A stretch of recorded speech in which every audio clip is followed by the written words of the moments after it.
आज मेरे बेटे की दूसरी शादी थी। उसकी पहली शादी का क्या हुआ, मैं उसे भूल जाना चाहती थी क्योंकि वह बहुत अजीब घटना थी। लेकिन आज उसकी दूसरी शादी थी। यह यकीन था कि वह मेरे बेटी का ख्याल रखेगा। मेरे बेटा बहुत कमा रहा था और अच्छा, बहुत ही सुंदर था।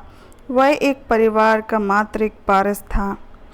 सभी उसे प्यार करते थे, इसलिए किसी को भी इस बात का अजीब नहीं लग रही थी। पर मेरा दिल धक धक कर रहा था। रात जैसे तैसे नज़दीक आ रही थी। मेरा दिल भी उतना ही तेज़ी से धड़क रहा था और मैं चिंतित हो रही थी। मेरी बेटी को भी इसका पता था और वह भी मेरी तरह चिंतित थी और बोली, अगर आज भी ऐसा ही हुआ तो फिर क्या होगा। मैंने कहा, अपना मुंह से कुछ अच्छा निकालो। मैं पहले से चिंतित हूँ। अभी मेहमान आ गए। पिछली बार देश में एक महामारी के कारण किसी को आमंत्रण नहीं कर सके, लेकिन इस शादी में सभी रिश्तेदार बहुत उत्साह के साथ आए थे। इसलिए लोग पिछली शादी के बारे में ज़्यादा नहीं जानते थे और यह भी नहीं जानते थे कि ऐसा क्या हुआ कि उन्हें फिर से शादी करनी पड़ी। मेरा बेटा इससे बहुत खुश था। कोई समस्या नहीं थी क्योंकि उसकी यह पहली पत्नी से भी कई ज़्यादा खूबसूरत थी और उम्र में भी छोटी थी, तो उसे तो खुश होना ही चाहिए था। सर्दी का मौसम था। ज़्यादातर मेहमान घर में ठहरे हुए थे। समारोह बाहर हो रहा था। नाच गाना चल रहा था। लोग आपस में मजाक कर रहे थे।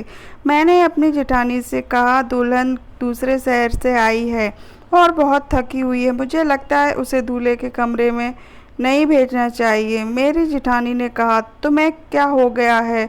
उसकी शादी अभी हुई है और तुम तो उसकी रात खराब करना चाहती हो। मानती हूँ शादी ब्याह में थकावट हो जाती है, लेकिन नया खून है। कॉफ़ी शॉफ़ी पिला दो, दोनों फ्रेश हो जाएंगे। फिर सुबह रिसेप्शन भी तो है। मैं बोली, वह थक जाएगी बेचारी। मेरी जेठानी ने कहा कि आजकल कोई इतना नहीं थकता। लड़कियों को अपनी शादी करने का बहुत शौक होता है। उसे अपने बेटे के कमरे में भेज दो। अब रात के 12 बज गए। सुबह उठकर तैयार भी तो होना है। मुझे नहीं पता कि तुम इतना टाइम क्यों लगा रही हो। सभी रस्में हो चुकी हैं। हर कोई नाच गाकर थक गया है। बेचारी दुल्हन भी कमरे में जाना चाहती है। मेरी जेठानी तो वैसे भी बाल की खाल निकालने में माहिर थी। सबसे बड़ी थी। सोचा इससे इनसे सलाह मशवरा कर लेती हूँ, लेकिन उसने मुझे ही बातें सुना दी और फिर खुद ने ही कहा कि अब दुल्हन कमरे में जाएगी। दुल्हन को कमरे में ले जाया गया। बाकी सबको कमरे से निकालकर मैं थोड़ी देर के लिए दुल्हन के पास बैठ गई। मैंने कहा, बेटा, तुम अपने परिवार में सबसे बड़ी हो। तुम बहुत ही धैर्यवान लड़की हो, इसलिए मैं तुम्हें पसंद कर आई थी। देखो बेटा, जब शादी होती है तो कुछ चीज़ें ऐसी होती हैं जो हमें पसंद नहीं होती हैं, लेकिन मेरी बच्ची, तुम थोड़ा सब्र करना। उसने कहा कि मुझे समझ नहीं आ रहा है कि आप क्या कह रही हैं। मैंने कहा कि अगर मेरा बेटा कुछ उल्टी सीधी बात करता है तो उसकी सारी बातों पे ध्यान मत देना। कमरे की बात है, कमरे में ही रखना। सुबह मुझे बता देना। मैं तुम्हारी प्रॉब्लम को सुलझाने की कोशिश करूँगी। मेरी बात सुनकर वो थोड़ा घबरा गई कि मैं किस विषय पर बात कर रही हूँ। वह थोड़ा घबराई हुई थी, लेकिन उसने कहा, ठीक है, मैं पूरी कोशिश करूँगी। अब इस घर की इज्जत भी मेरी इज्जत है। मैं दुल्हन का हाथ थपथपाकर बाहर आ गई। सब अपने अपने बिस्तर पर सोने चले गए थे। घर में बहुत सन्नाटा था क्योंकि सब बहुत थके हुए थे, इसलिए सब सो चुके थे। जाड़े की रातें वैसे भी शांत होती हैं, लेकिन मैं सो नहीं पा रही थी। बहुत देर बाद आखिरकार सोने चली ही गई, लेकिन मेरी आँखों में नींद नहीं आ रही थी और मेरी आँखें बार बार देख रही थी घड़ी की ओर। काश सुबह जल्दी होती तो मेरी सारी चिंताएं खत्म होती, लेकिन जैसे ही 2:30 बजे मैंने एक ज़ोर से चीख सुनी और उसके बाद मुझे पता चल गया कि अब क्या होने वाला है। उसके बाद बार बार चीखें शुरू हो गई। यह एक लड़की की चीखने की आवाज़ थी और वह लड़की कौन हो सकती है मैं अच्छी तरह से जानती थी। सभी मेहमान धीरे धीरे उठने लगे। अचानक मेरे बेटे का दरवाज़ा खुला और मेरे बेटे के कमरे का दरवाज़ा खुला और मेरी बहू पागलों की तरह चीखती हुई भागी बाहर। उसने पता नहीं चला कि उसके पास तो दुपट्टा भी नहीं है। अस्त व्यस्त कपड़ों में बाहर भागती हुई आई थी। वह घर से बाहर भाग जाना चाहती थी। जब कुछ औरतों ने उसे पकड़ लिया और वहाँ बेटा क्या क्या हो गया वह सबको संभालने लगी, लेकिन वह बेहोश हो गई थी। जब कोई बेहोश होता है तो उस पर पानी के छींटे वगैरह मारे जाते हैं, लेकिन मेरी बहू तो पानी के छींटे मारने पर भी होश में नहीं आ रही थी। उसका पूरा शरीर ठंडा पड़ गया था। उसको फौरन अस्पताल ले जा गया। उसके अस्पताल ले जाना नहीं चाहती थी, लेकिन क्योंकि वही तमाशा बन जाता, लेकिन और कोई चारा नहीं था। बेचारी बच्ची किसी भी तरह होश में नहीं आ रही थी। उसके माँ बाप को भी बुला लिया। उन्होंने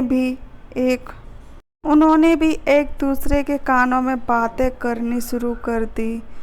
पता नहीं हमारे बेटी को क्या हो गया है, पता नहीं उसके साथ क्या सलूक किया है। वह लोग मुझे अजीब नज़रों से देख रहे थे।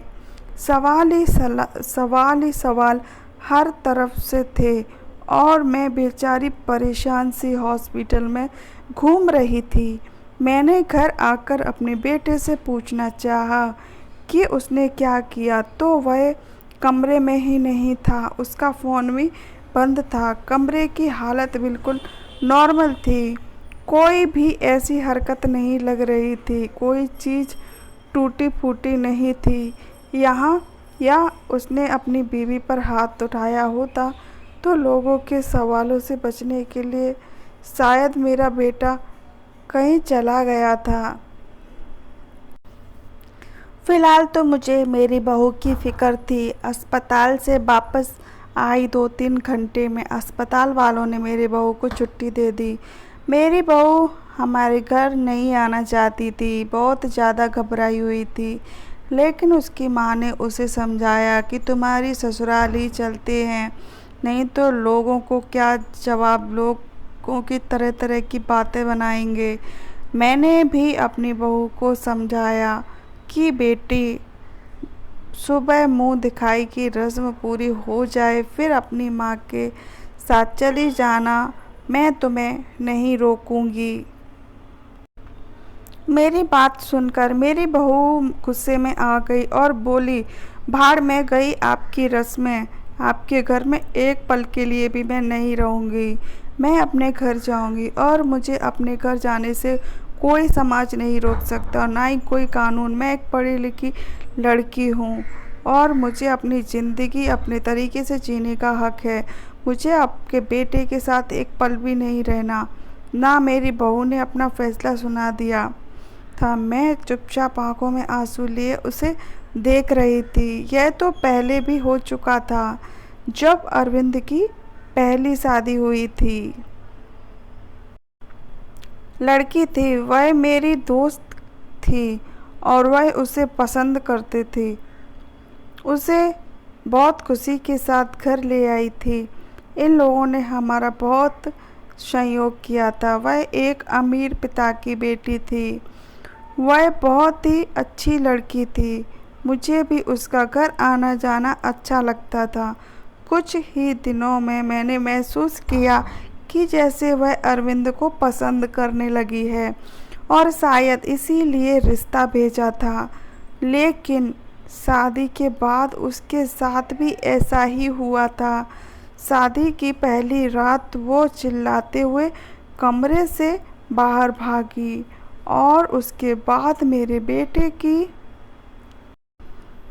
सब ने उसे बहुत समझाया कि बेटा अपनी ज़िंदगी के बारे में सोचो, लेकिन उसने कहा कि मेरी ज़िंदगी तो बर्बाद हो गई है और अब इस लड़की को भी समझाया जा रहा था, लेकिन वह भी कह रही थी अगर मैंने नहीं रहना तो नहीं रहूँगी अपने आपके बेटे के साथ।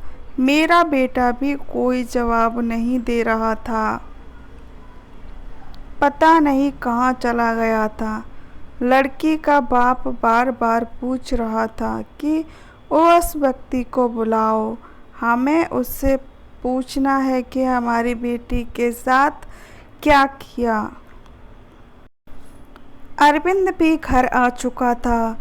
सब उस पर सवालों की बौछार कर रहे थे, लेकिन उसने चुप्पी साध ली थी, कुछ भी नहीं बोल रहा था। थक हार कर सब खामोश हो गए। लड़की के माँ बाप ने भी अरविंद को भला बुरा कहा, धमका कर चले गए। वह अपनी बेटी को भी साथ ले गए। अच्छा खासा तमाशा हो गया था। सब मेहमानों के सामने नाक कट गई थी। हमारी लड़की के माँ बाप ने हमारी बेइज्जती करने में कोई कसर नहीं छोड़ी थी, लेकिन अरविंद ने अपना मुंह से एक शब्द भी नहीं बोल रहा था। अरविंद के पिताजी तो पहले से ही इस दुनिया से जा चुके थे। सारी बेइज्जती मुझे अकेले ही सहनी पड़ी थी। लेकिन समस्या तो यह थी कि सच मुझे भी नहीं पता था कि ऐसा क्या हुआ था सुहाग रात को। मेरी बहुएं और बेटे के साथ कमरे में चीखती हुई भागती निकलती हैं। उस लड़की ने भी मुझे कुछ नहीं बताया था। मैंने खुद ही अपने मन से सोचा, हो सकता है अपने माँ बाप को कुछ बताया हो। सच जानने के लिए मैंने उसके घर फ़ोन कर दिया। भले ही वह हमसे रिश्ता ख़त्म करके चले गए थे, लेकिन इंसानियत के नाते ही मैंने उनका हाल चाल लेने के लिए फ़ोन किया। फ़ोन लड़की की माँ ने उठाया था।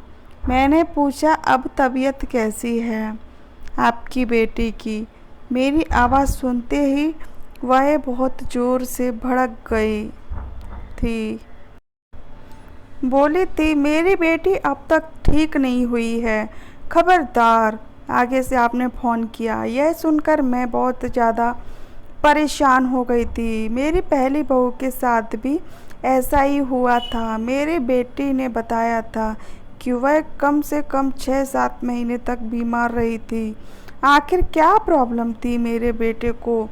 मुझे कुछ भी समझ नहीं आ रहा था। क्या कमी थी? उसकी पत्नियां उससे डरकर भाग जाती थी। अरविंद की बात करूं तो अरविंद बहुत ही सीधा साधा सच्चा बच्चा था। बचपन से ही कम बोलने वाला था, लेकिन हरकत ऐसी नहीं थी जो अब नॉर्मल होती है। अरविंद मेरी पहली संतान थी। हमने उसे बहुत ही लाड़ प्यार से पाला था, लेकिन हमारी इतना लाड़ प्यार देने से भी वह नहीं बिगड़ा था। हाँ, उसे अपनी सुंदरता पर घमंड ज़रूर था। वह कहता था कि मेरी खूबसूरती और स्मार्टनेस के आगे सब पानी भरते हैं। उसको पहनने ओढ़ने का बहुत शौक़ था। अच्छी अच्छी ब्रांडेड चीज़ें पहनता था। पढ़ाई में भी अच्छा था। नौकरी भी टाइम से कर ली थी। अपनी बहन के लिए भी एक जिम्मेदार भाई था। वह अपनी बहन श्रुति को कॉलेज लेकर जाता और वापस लेकर आता। घर में खर्च के लिए पैसे भी देता। कभी मुझसे ऊंची आवाज़ में बात नहीं करता। उससे उसके दोस्त भी कोई ऐसे नहीं थे जो मैं कहती हूँ कि गलत संगत में पड़ गया है। कोई नशा नहीं करता था। बस उसको कुछ गिने चुने ही दोस्त थे जो बाहर विदेश में रहा करते थे। कभी कभी उन पर फ़ोन पर बात होती थी। मुझसे भी अपने दोस्तों की बात करवाता था। कभी कभी मुझसे कहता था, मम्मी क्यों ना हम भी श्रुति की शादी इसी से कर दें, बहुत अच्छा लड़का है। कुल मिलाकर सब कुछ नॉर्मल ही था। नहीं, मेरे बेटे के साथ ऐसा क्या कमी थी? क्या करता था अपने पत्नियों के साथ कि वह भाग जाती थी? दिन धीरे धीरे आगे सरकते गए। अरविंद थोड़ा नॉर्मल हो चुका था। अब घर में थोड़ी बहुत बात करने लगा था। इस बार मैंने सोचा कि अरविंद की तीसरी शादी कराऊं और ऐसी लड़की से कराऊं जो मुझे बताए कि आखिर सुहागरात के कमरे में अरविंद के साथ क्या करता है। ऐसे ही दुल्हन भाग जाती है। अरविंद की दूसरी दोनों पत्नियां से तलाक हो चुकी थी। मैं यह भी चाहती थी कि यह जो बहू आए वह मेरे घर में ही रहे, यहाँ से भागकर नहीं जाए, और ना ही किसी की जिंदगी बर्बाद करना चाहती थी, क्योंकि मैं भी एक गरीब माँ की बेटी थी और यह अच्छी तरह से जानती थी कि तलाक का धब्बा एक लड़की के लिए कितना बदनामी होता है। बहुत सोच विचार के बाद मैंने इस नतीजे पर पहुंची कि अरविंद की एक शादीशुदा औरत से शादी करवाऊंगी जिसकी पहले से शादी हो चुकी हो और वह तलाकशुदा हो या फिर विधवा हो। और जल्दी से ही मुझे ऐसी लड़की मिल भी गई। लड़की वालों को भी शादी की जल्दी थी, इसलिए उन्होंने ज़्यादा छानबीन नहीं की। लड़की कम उम्र की रही थी लेकिन बहुत ज़्यादा सुंदर नहीं थी, बस ठीक ठाक थी। दुबली पतली और सामान्य से नाक नक्शे की लड़की थी। मैंने लड़की वालों को बताया कि मेरे बेटे की एक शादी हो चुकी है और मेरे बेटे की पत्नी कुछ समझ ही नहीं रही थी। फिर वह छोड़कर चली गई और थोड़ा बहुत झूठ बोलना पड़ा क्योंकि सच बताने की स्थिति में मैं बिल्कुल नहीं थी।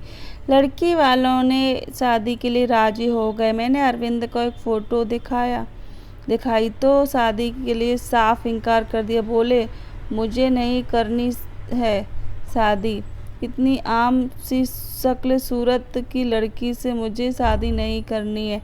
अरविंद की बात सुनकर मैंने डांटते हुए कहा, चुप हो जा, किस तरह की हरकतें हैं तेरी। मैंने लड़की वालों से बहुत ही सादगी से अरविंद की शादी करा दी। लड़की बहुत ही प्यारी बच्ची थी। मेरी बेटी ने मना किया था कि मम्मी रहने दो, भाई के हाल पे छोड़ दो, लेकिन मैंने उसे समझाया था कि बेटा हो सकता है तेरे भाई के साथ कुछ मसला हो जिसे सुलझाना हमारा फर्ज है। शादी निपट गई। इस बार मैंने ज़्यादा मेहमानों को नहीं बुलाया था। घर के कुछ मेहमान थे जो कि मेरे रिश्ता नहीं बल्कि कुछ जानने वालों, मेरे सहेलियां वगैरह थे, उनके परिवार वाले थे। और फ्रेंड, मैं नेक्स्ट वीडियो में शेयर करूंगी आगे की कहानी। अगर अच्छी लगी हो तो चैनल को सब्सक्राइब कर लेना, बेल आइकन को ऑन करना और वेट करना मेरे इसके अगले पार्ट का।